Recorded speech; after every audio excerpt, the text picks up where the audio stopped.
cho vào khu dưới chứ không? Kiểu gì nó chẳng nghỉ ở khu dưới. Tôi nghĩ là dài hơn Yên Tử. Nó phải dừng cho mình ấy Trong một chuyển cát.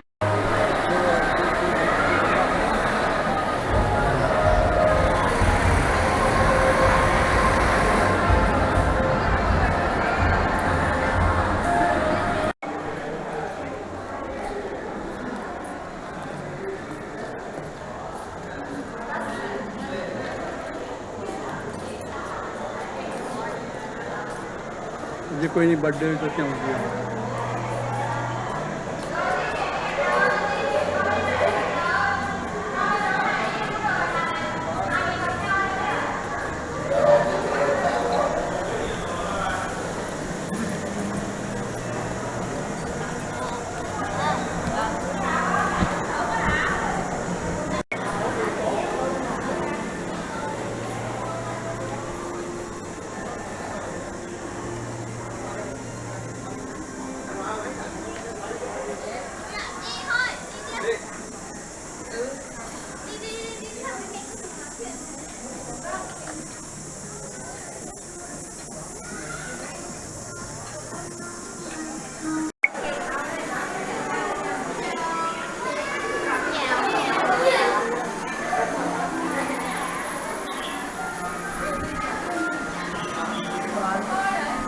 तू चालते का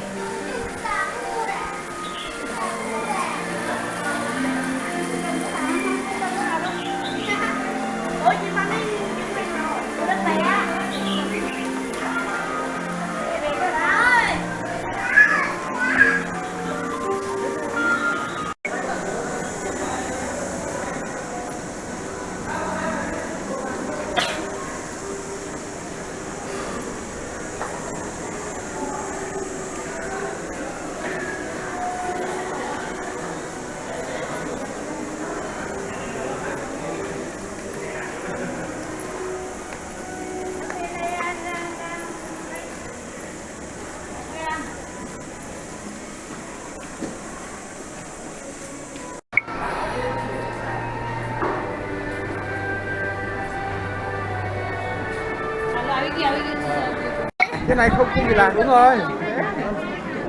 Thế thì mày nắm còi giữa vào, nắm như thế này là Hải nắm cả ba tay và kéo lên đi này.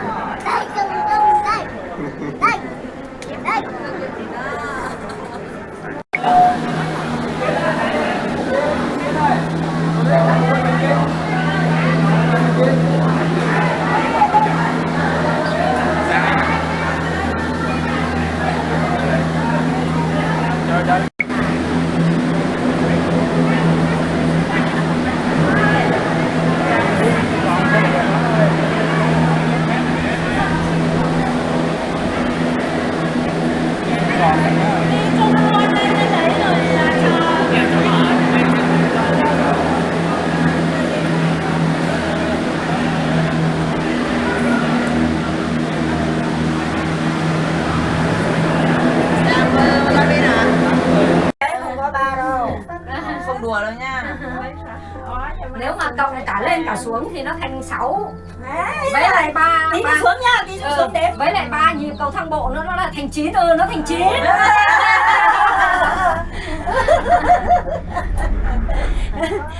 Người ta phải phô ly phê lên đi để cắt thà thì còn anh gì nhà văn. Ông Hoa nói phép lắm. Nhà văn thì nói láo, nhà báo thì nói thêm.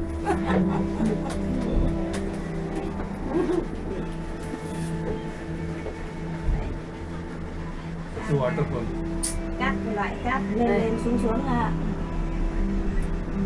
Ngồi này mình không được nhìn. này Nhưng mà độ không cao, chặt ngoái. độ cao ở đây bình thường, không Nhìn này. Nhìn quay lại vẫn được. Quay lại nhìn thoải mái mà. không cao bằng Không, mình nhìn đằng sau. Yên Tử với ấy hướng lông dài. Ngồi ngay đằng sau. Yên Tử cao. Sapa mới là. Nên Sapa bây giờ ngày xưa mình đi không có Sapa không có cáp treo, bây giờ không có. Mình tôi nắm cậu cái năm có đi bài hai là lên nhìn tự hào đây là biểu tượng Tiếng gì đấy? Nước. Đấy này, selfie cái này này. Nước này. shopper bìa Vũng Tàu. Thì đây, Các bạn chơi chưa? cảnh trường hy sinh của bảo tồn thiên nhiên và ngàn ấy.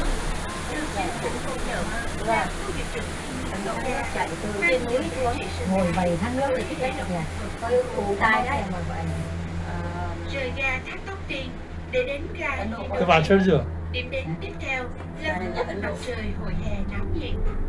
Cùng khán giả trời và phương phục Nó chuyển cát Eo ơi quảng trường Nhật Thực, lâu đài mặt trăng. Với đó là lễ hội mới Ngập gành thế với bà nà Sunfest và bà nà Moonfest.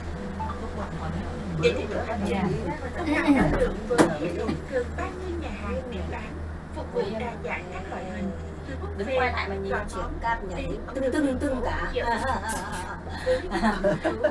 khách sạn lãng mạn nhất thế giới sướng cả nước này Đà Nẵng Grand Village Bà Nà Hills gồm 500 phòng đã sẵn sàng phục vụ cho những ai cái này đi để Bà Nà một lần trong đời. phòng Để biết thêm Toàn quần thô trắng toàn trắng khách có thể tham khảo thông tin. bây giờ nó lại yêu màu trắng đấy mới đảo chứ toàn mua màu trắng thì đằng kia đông kìa đằng kia nó lên đông kìa xuống xuống đằng xuống đây đấy là cắt xuống mà lên cắt xuống selfie gì mà toàn nói sai này đông thế xuống cứ đông là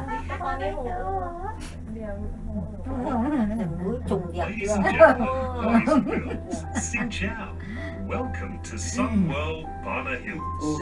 Having been invested and constructed since 2007 by Sun Group, Sunworld Bana Hills is a source of national and world-class tourism. Having been awarded the title of Asia's leading theme park by the World Travel Awards for 6 consecutive years. You are now traveling on a world-leading cable car system designed and manufactured by the Doppelmayr Group, going over primary forests belonging to Bana Richard Nature Conservation Area, which has been recognized by the government as a natural nature reserve having lots of ecological values with rich flora and fauna. Departing from Toktian Waterfall Station to reach Leindachine Station, the next destination is the lively Sun lên Kingdom. chắc là ngon rồi không Explore bị the two lớn như lần kingdoms, trước the đâu Sun bị Kingdom mưa and the Moon Kingdom, along with iconic trước mình lên sớm hơn structures đấy. including the impressive Golden Trước mình lên Gate, sớm hơn đấy. French đây là Village, cái lùng tùng nó mẹ con này cái nhung này Eclipse Plaza, Lúc là không đánh được Không đánh được, không chửi được thì chị Cái Hương nó bảo chị nói ít nhưng bà ngại cái gì đây là con bà chứ bà đâu mà ngại còn không cả dám nói ai ra còn không dám nói thì mình phải thêm vào một tí để cho nó nhanh nhẹn lên một tí chứ shops, lẹ về chấp nhận. lời câu là nó không thấy người câu để cho nó đỡ đi cho nó nhanh lên một tí Pura Da Nang, đi một mình thì mình thích thế nào cũng thích the most romantic hotel, is always ready to serve everyone nó cái kiểu who wishes to check in ấy nhỉ and experience Bà Hải bảo muốn đánh lắm nhưng bà không đánh được bà phải chịu. For further details, please refer to the information Lộn văn ruột leaflets lắm. available next to you. For the purpose of protecting natural kia we would like to kia say that mua vé is an cái nó bảo là mày hỏi xem có quay vé ký gửi không mua cho con placing your Mày leisure bảo là đấy lúc ấy đi.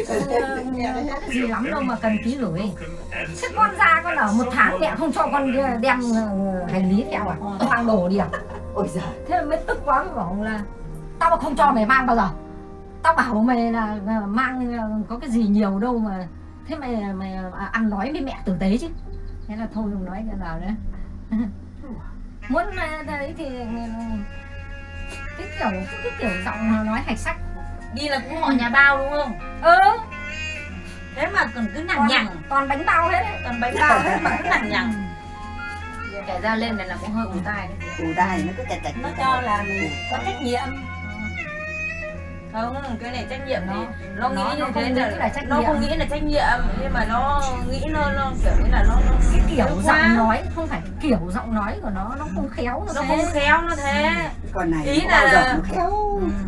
đáng nhẽ là lúc ra thì còn lấy có đồ vào nữa thì mẹ mua con thêm con cái vé hành lý thì nó không nó lại không, nó bảo là mẹ ơi con ra đấy con ở một tháng rồi đấy là con phải mang hành lý đi để xem đấy xem có mua được hành lý không là mua cho con thì nói thì nó lại hoặc là nó bảo mua hành lý thì bảo có gì lắm đâu, thì nó bảo con ra con phải mang hành lý, con phải mang đồ ra mặc cả tháng cơ mà.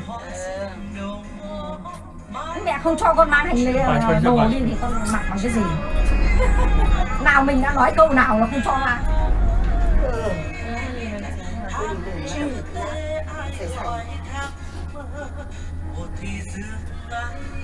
Cái con này tính nó không khác gì bố nó một ly một tí nào cả. Giống nhau. Thế nhưng mà riêng cái tính kiểu con nhà lính, tính nhà quan mà xài sang ấy thì lại không giống bố, cũng chẳng giống mẹ, chẳng biết sống ở đâu.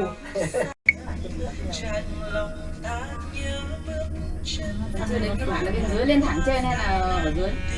Còn dài lắm, còn đi bộ còn chán. Không, ở dưới cũng có một đấy nữa mà.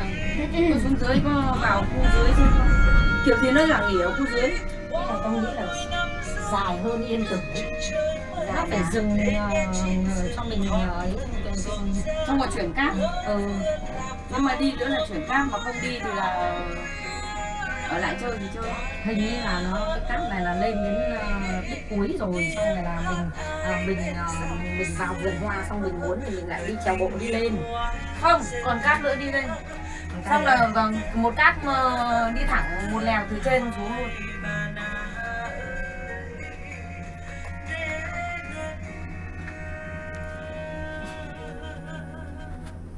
Mua cái này phí tiền, mua này phí tiền. Trùng được, không có để này mà trùng được không? Gọi Dày quá.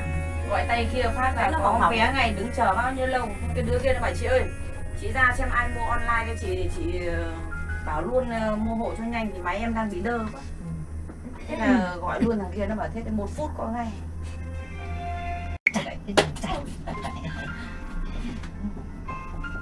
Chị trôi vậy. 7 nhịp cầu thang máy. Đi một con mỏ này. Tí về đến, Chào mừng quý khách Không, tí về lại đường khác rồi rồi. tại Super Banana Hills. Đến thì nó sẽ thành 9.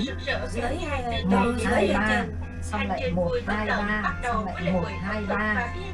Không ra cái đường lên. Cùng tham quan sân đi thủ công giữa lưng chừng mây. Người ta đi cái không, người ta không hết lại còn tí về đến. Không, tí này đi đường khác rồi, xuống đường khác lên đường Rõ ràng 3 nhịp cầu thang máy đi lên lại gác bằng 7 nhưng bây giờ nó vẫn cứ Cái 3 là nhầm. Không phải nhầm ba. thế nào mà nhầm. Nhiều hơn. hơn 3, phải đến Nhiều. 5, phải đến 5. Phải đến 5. Cho đi phát đầu tiên thì là cho đi thang máy. Nói 7 đã làm rồi, trên đã 3, 4 rồi. Phát thứ hai thì là bỏ.